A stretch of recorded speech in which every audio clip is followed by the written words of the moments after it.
hong nai ta lei tum sia to bin sia nan le sa to dim ta lai sang tho gen tum ta ni khat ni kit chang in ya son hong pi ni chang nan le sa om lo di Jerusalem tha ka em kul hong ki mut pe ya son hong pi ni chang ei te song yom dan om ki lam dang ding hi nom zen ma sin te mo sai on khoi lu ti ki tui luan nom lo Jerusalem tha ka bai te diang đi nga bên ngông tên khó gia đi mít to tên khó mu đi bao trên lâu tê bao đi a zong kha mi tê zong tha giang in diang đi nga mel sia tê mel hoi đi Jerusalem tha ka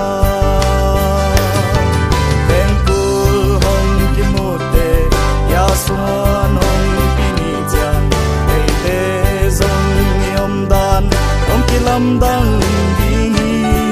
nom zen ma sin te mo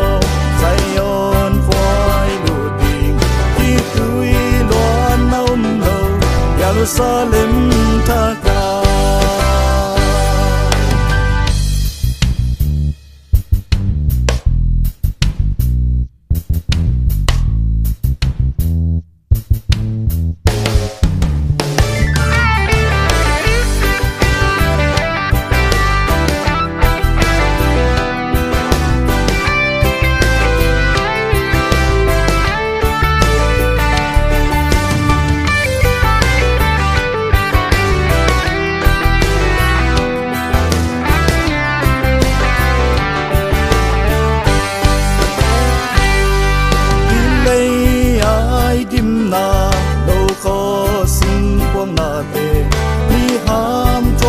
ki sem na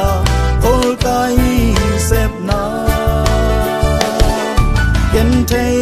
in yom ma zong kha li om ha kim na